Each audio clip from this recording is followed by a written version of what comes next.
Oh dear. The BMW is a faller at the Moses basket. Frankly, that boot is so small, even a pet wasp would complain.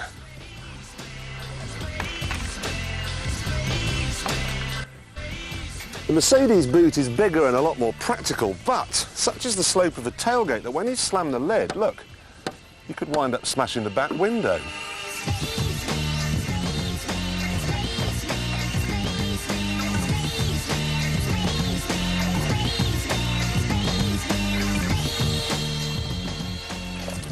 So there you have it.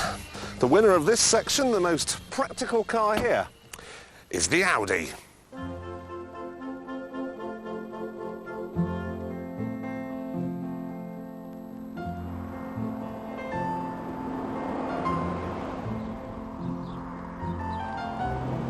Well, beauty is very obviously in the eye of the beholder. I think, however, this is a supremely elegant car which looks like it was supposed to have been an estate from day one. The BMW is runner-up, while the Mercedes is a solid last.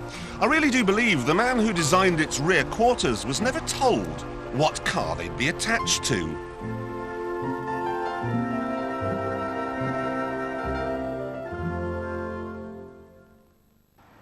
Oh dear, it's all going wrong for the new Mercedes. Sure, this Elegance model comes as standard with twin airbags, anti-lock brakes, an electric sunshine roof, 4 electric windows, 2 electric door mirrors, bits of wood, bits of leather. But by the time you've fitted a decent stereo, it costs a not inconsiderable £26,000. That is a hill of money, especially when the BMW is yours for £3 less. BMW is getting better at this. They still don't provide a radio as standard, but there is a decent amount of equipment provided for £22,000 and a bit. Nevertheless, the winner here, once again, is the Audi. It may cost a few £100 more than the BMW, but then you get more equipment. Stuff like a computer that tells you how many miles you've got before you run out of petrol. And a radio. And what a radio. Intro, rep, shuff, ATA, BL skip, seek, AMS, even a button for turning it off, but no obvious way of turning it on. For a week, I have been driving around in this car and the only music has been coming from the engine. Loud? That's a joke. More importantly, it has a 3-year warranty and it's more economical than the others. You know, the A4 is turning this into a one-horse race. And talking of races, guess what? The Audi is fastest.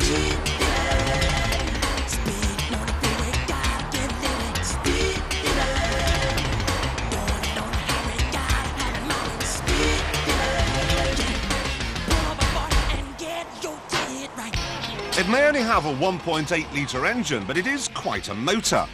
Not only does it have 5 valves per cylinder, just like the Ferrari 355, but also it has a turbo. It hurls itself from 0 to 60 in 8.5 seconds and can touch 135 miles an hour. The BMW uses a 6-cylinder 2-litre engine, and it's just a gnat behind, but both are well clear of the Mercedes. Very well clear. Be along in a minute. You want to go make yourselves a cup of coffee or something? No, wait. Here it comes. You know, this is one seriously slow car. You could use it to go back in time. I went to the shops in one last Wednesday, and when I got there, it was 1872. Point the 2-litre C-Class at a headwind and you'll lose. I've seen faster Glaciers. Mercedes claim it'll do 125 miles an hour, but you'd be in Tibet before it ever got there. From 0 to 60, it's slower than a Nissan Almera.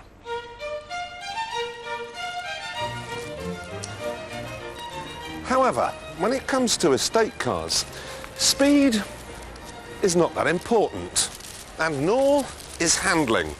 I'm going to use this bag of shopping in which I've got mushrooms and onion, eggs, cream, tomatoes, that sort of thing, to demonstrate why.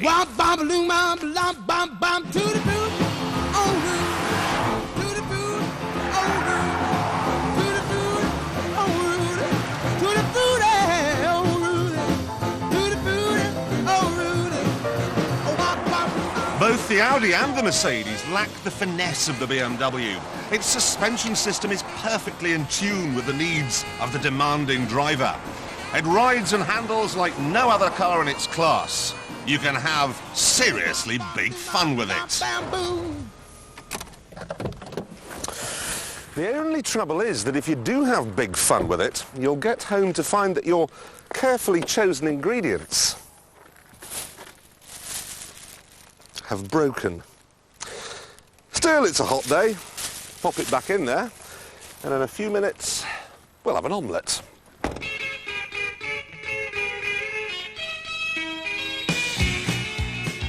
Well, there's just one last thing to think about. Feel. And once again, the C-Class trips up on its carpet slippers. The seats are hard, it gets a bit noisy, you can't see much out of the back window thanks to those 3 rear headrests, and I don't like the gearbox. And if you fitted an automatic option, it would make it even slower. I'm afraid that Merck's first attempt at a small estate car is not altogether successful. The BMW's not without its problems too. They're common as muck, the boot really is useless, and listen to these electric door mirror motors. The last time I found anything that sounded that cheap, it was an air conditioning unit in Cuba. But never mind, the BMW is a nice car to drive. It's not bad value for money, but most important of all, it makes absolutely superb omelettes. Ooh, yum, yum, yum.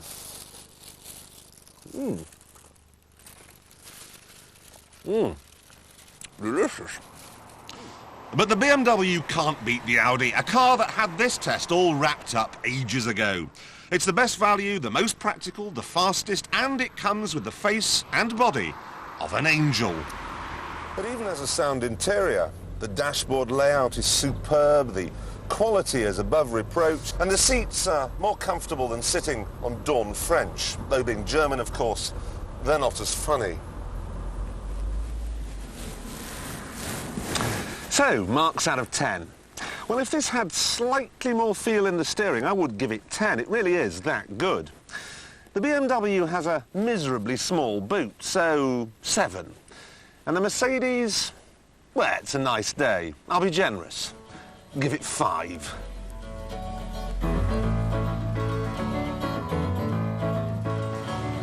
In the last 25 years or so, I've probably experienced more varied and frightening motoring escapades than just about anyone you could mention.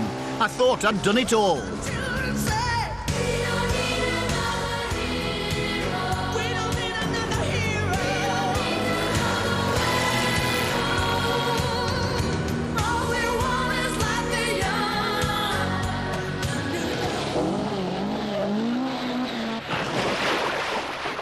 But in all that time, nothing has prepared me for the most staggeringly dangerous and frightening form of motorsport known to man. Reliant Robin racing. Not least of the problems of this bizarre branch of British motorsport was actually climbing aboard the vehicle. It was quite a work of art in itself. I felt like Houdini on a bad day.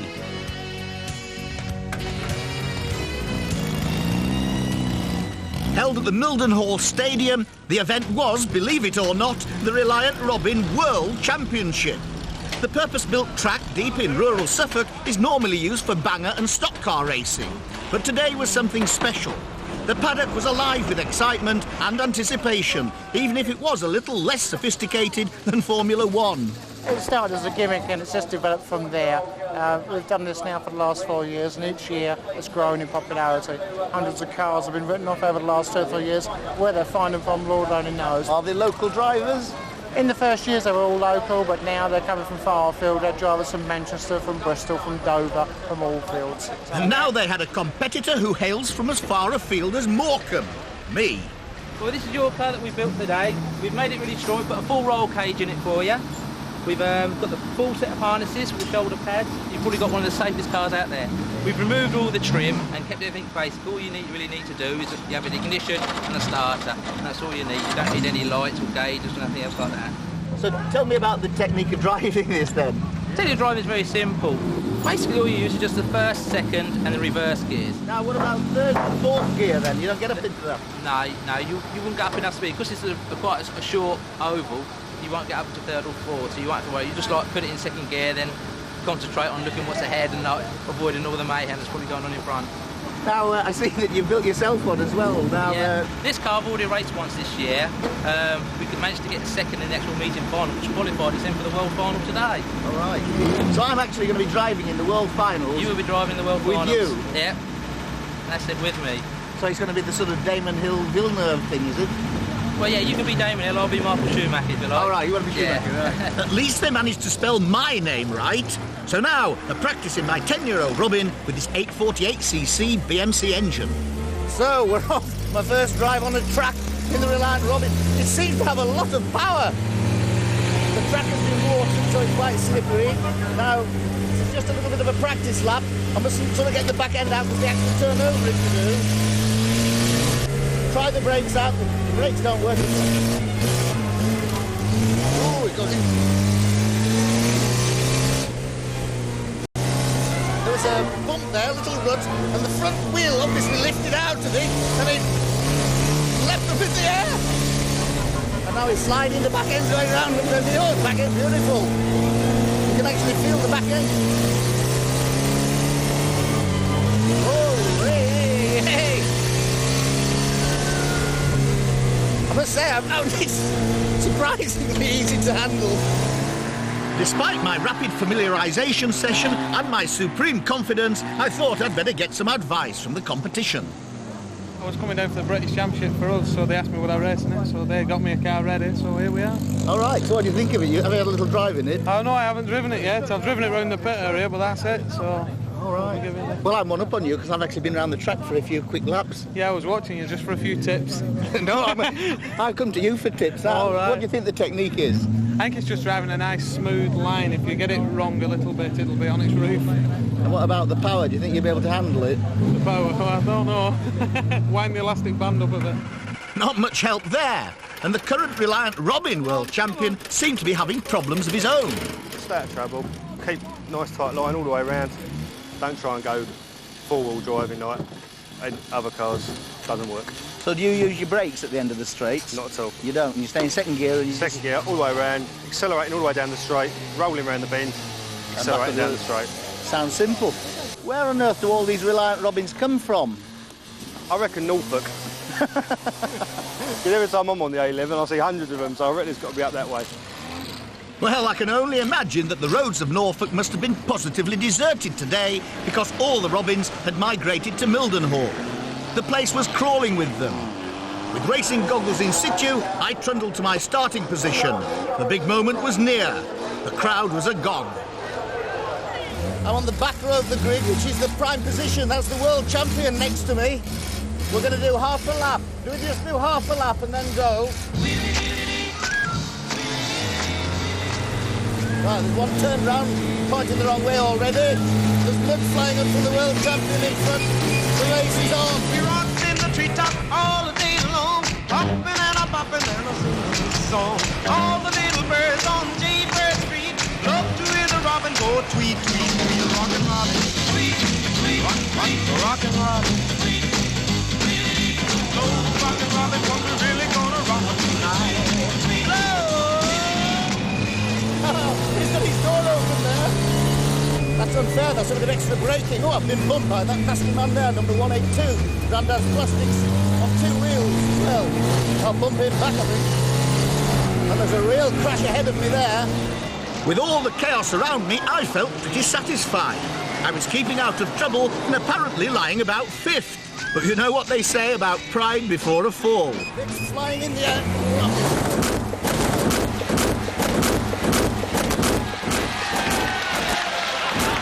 Although I'd done a double roll, the Robin had escaped unscathed. Like a true professional, I restarted it, and despite the damage done to my onboard cameras, I was able to rejoin what was left of the race. I was even one of the few drivers who completed the 20 laps. It seemed like 120. Along with new Reliant Robin world champion Phil Wise from Kent, I even managed to claim a place on the winner's lap of honour. Watch out, Damon.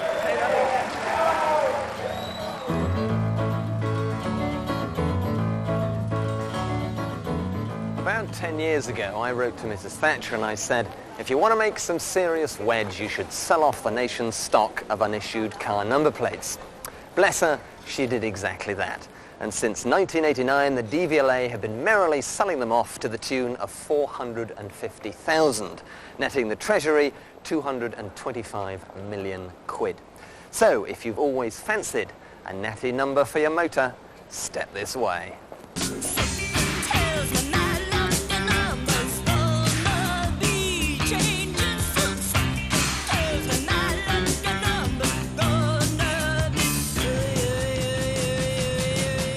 There are half a dozen DVLA number plate auctions every year, and the most expensive plate ever auctioned was K1 NGS, or Kings, for £235,000.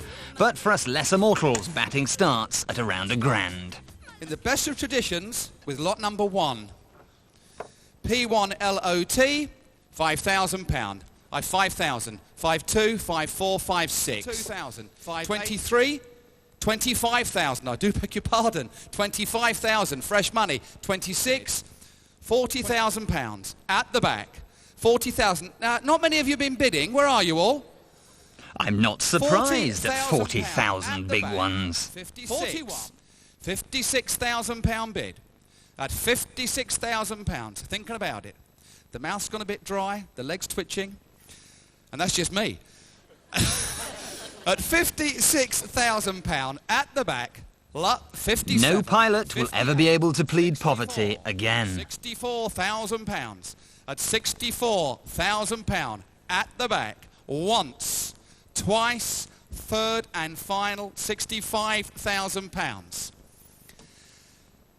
66,000. Did you bring a packed lunch with you? Sleeping bags? £66,000. Once, twice, third and final time at £66,000. Right, that's got the silliness over and done with. Let's look at something a little cheaper. A snip, the perfect plate for a publican. One numbers are always classics, and that one wasn't dear at all. And that is no money for Britain's most popular brass eyes. We came today to buy the number plate P1 NES, which, as you know, spells pines. The reason is we grow Christmas trees in Scotland, and we grow pine Christmas trees. The only downside to it was, being a P-registration, I had to buy my wife a new car to go with it. Which is very nice. It's very exciting, yeah, very tense. I was like this before before our number came up, but it was SUS 11E. What did we bid to? We got to 4.3. Sue had set a limit of 4,000, and it eventually went for 5.6. Yeah, that was it. If you ever wanted proof that the economy is back on a roll, here it is.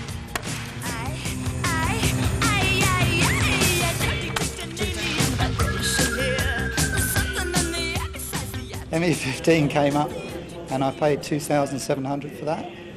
And then later this afternoon, LE20, which are Liz's initials, came up and I paid 2,500. Cherished plates are not the playthings of plutocrats. They're good, clean fun, and they're a good investment. The last one I bought at one of these sales, I cleared nearly £2,000 profit. So as long as you know what you're doing, and that means watching the prices and talking to the DVLA staff who are here to give you advice, they'll tell you what's a good buy and what isn't. You too could be on to a nice little number. So how have you got on today? Not very good. I'm heartbroken. I've been waiting nearly 6 years for a number plate to become available. My name's Plant, Howard Plant, and the number plate's P1 ANT that I was going to go for, but unfortunately the same chap that bought that Pilot for £66,000 was bidding against me, and I didn't think I could compete with his kind of money, so unfortunately I missed. But you should have waited. The real bargains come later when all the money's spent.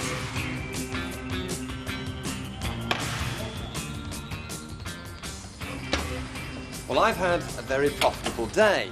By hanging on to the bitter end while everybody was asleep, I bought myself this. One WPO for just £1,600. Means nothing to me, but it's seriously cheap, and there's even a pot of tea in it. Take it from me, buying from these auctions is easier than having a bath. If you can't come yourself, you can bid by phone, by post, or even by fax. Imagine you could buy your cherished number plate without even leaving your bed. Now, where am I going to find William Peter Osborne? Warren Philip Owen? What about the Wolverhampton Pole Vaulting Organisation? Or even Watford Pole?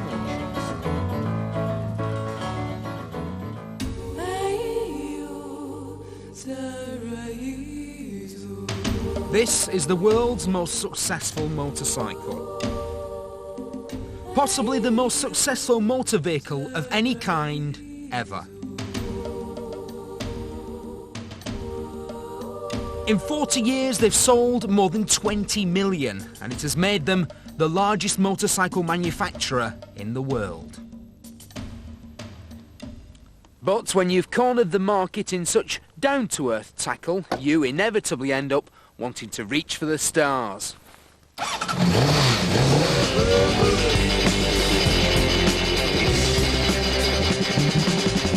They are, of course, Honda. And this is the CBR 1100 XX. The Super Blackbird.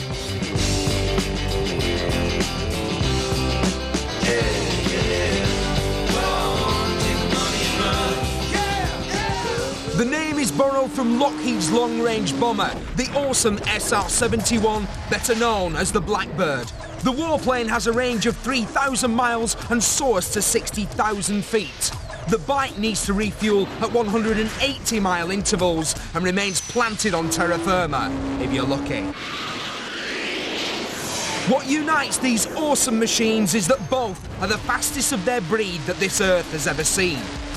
Lockheed's Blackbird can touch 2,000 miles per hour, and when news leaked of the Honda, there was excited chatter that put a 2 in front of its terminal velocity, if not quite so many noughts after it. Could this be the first production bike to top the double ton? Well, no. A few years ago, me and some friends who knew lots about engines tried to make a street bike do 200 miles an hour. What we learnt was that over 170, bikes start to have all sorts of aerodynamic problems. Not least of which is the lump that sticks up in the middle. Honda have been clever at cleaning up the front of the Blackbird. It's got a unique aerodynamic headlight, and they've built the indicators into the back of the mirrors. But aerodynamics are not enough if you want to crack the double ton. You're going to need a mountain of horsepower, and the Blackbird just ain't got it. I could have gone to a deserted, wind-blasted airfield to try the top speed of the Blackbird, or I could have come here to ride it. Forget 3-mile-a-minute statistics. The Blackbird is the embodiment of everything the last 50 years have taught Honda about building motorbikes. Beneath that stealthy skin beats a 16-valve, 4-cylinder heart supported inside an extruded aluminium skeleton. Conventional, yes, but damn clever. The engine is compact, so weight distribution is near perfect.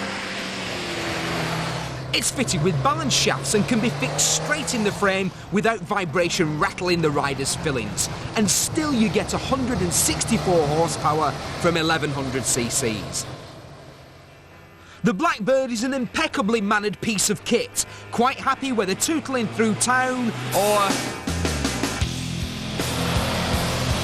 Yes, it accelerates like the Starship Enterprise, and while I and many others will rejoice in its coming, not everyone is so ecstatic. A senior policeman has already called for it to be banned, which is ironic, since it is a deeply conservative motorcycle. Environmentally friendly beyond the requirements of law, it is as quiet as a Trappist with a sore throat, and as comfortable as a Tory majority in Tunbridge Wells. The ride is as soft as the school sissy and combines with what Honda call dual CBS, basically an idiot-proof braking system to stop rider and £500 plus of motorcycle bouncing down the road from over-eager application. And the forks are anti-dive. It's all frightfully civilised.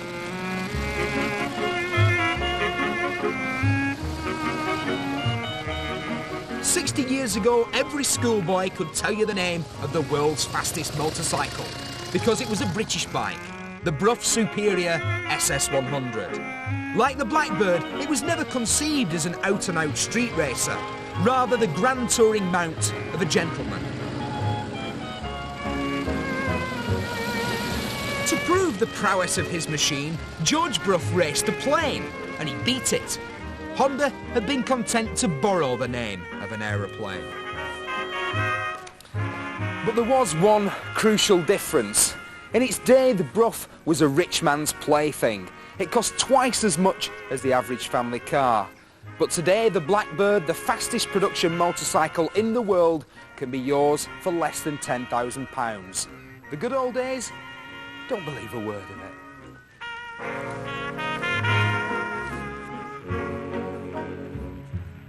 Roll along, prairie moon, roll along while I cruise.